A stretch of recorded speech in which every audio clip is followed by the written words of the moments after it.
Hello, guys, and welcome back to my channel. So, today we're going to color one tub of my buttercreams in the color emerald green. Now, this is also up there with one of the very hard colors to get because the beauty in this color is in the depth of it. Forest green, emerald green, I think it's around the same it's around the same thing. Yeah, and I started off with one tub of my buttercreams. If you didn't know, I sell ready to use buttercream, great for the Trinidadian heat.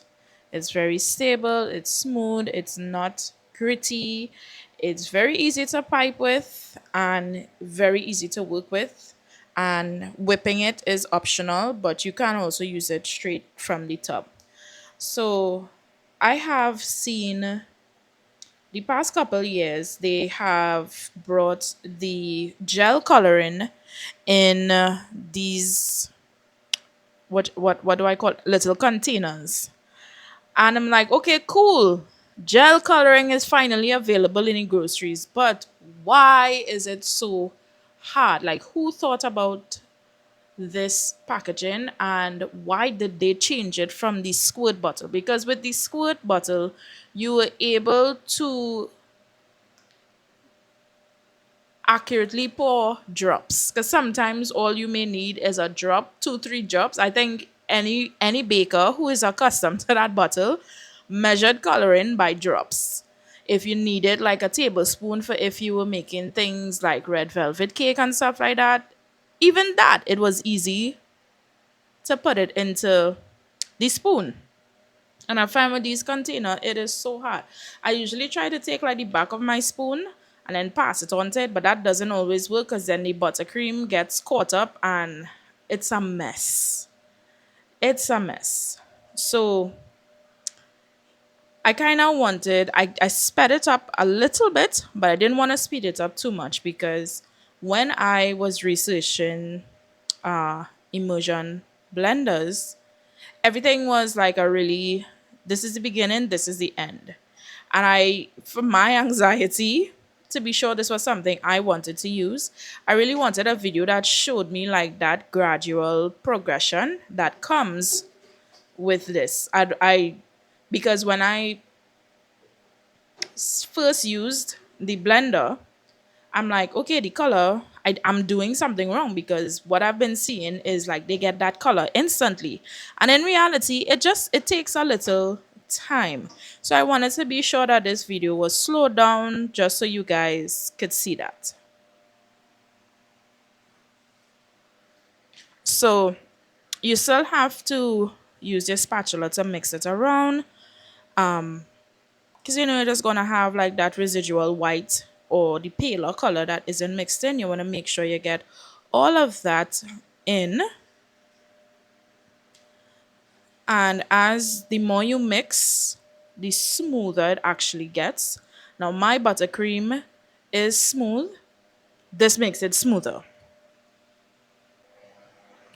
So one of the things in my research that I was seeing was also that this method was used mainly for meringue based buttercreams, and I'm like, oh my gosh, but I only really saw that after I got it.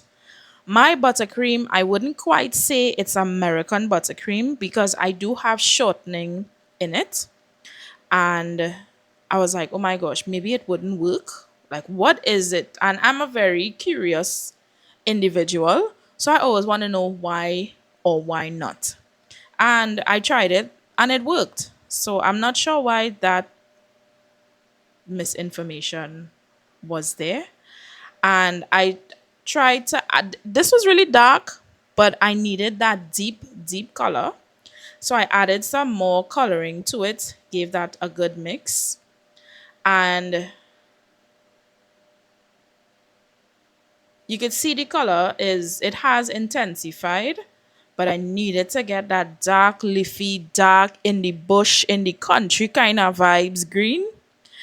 And you could see I had so much trouble because when I poured out the coloring, I had to end up taking out some of it. I would say in total, I used about I used less than a tablespoon. I would say about 2.5 teaspoons, right? Because 3 teaspoons is the equivalent to 1 tablespoon. So I didn't quite use 1 full tablespoon. Probably used 2 to 2.5 teaspoons. When I did the red, I did like a tablespoon and a half, and that red right now has gotten so deep, like a deep, deep, deep red. If that had like a little black in it, it would definitely make burgundy. So with this one, I could see that I'm getting the color that I wanted here. And this was just one tub. With the red buttercream, I used two of my tubs. So that 1 tablespoon was enough. So like I think two teaspoons is enough. If you want to go a little darker and you need to use it right away, make it like 2.5 teaspoons. But this is 1 tub of my buttercream is actually 600 grams or 2.5 cups, right? For reference. So yeah, look how smooth that is. Like I am sure if I kept going and I wanted to use this right away, it would give that kind of consistency like ganache for that final coating. And I really loved how this turned out. Like I'm so excited. Like red, green, I'm seeing Christmas with these first two colors that I tried. So if you enjoyed this content, please subscribe for more and I hope to see you again. Bye.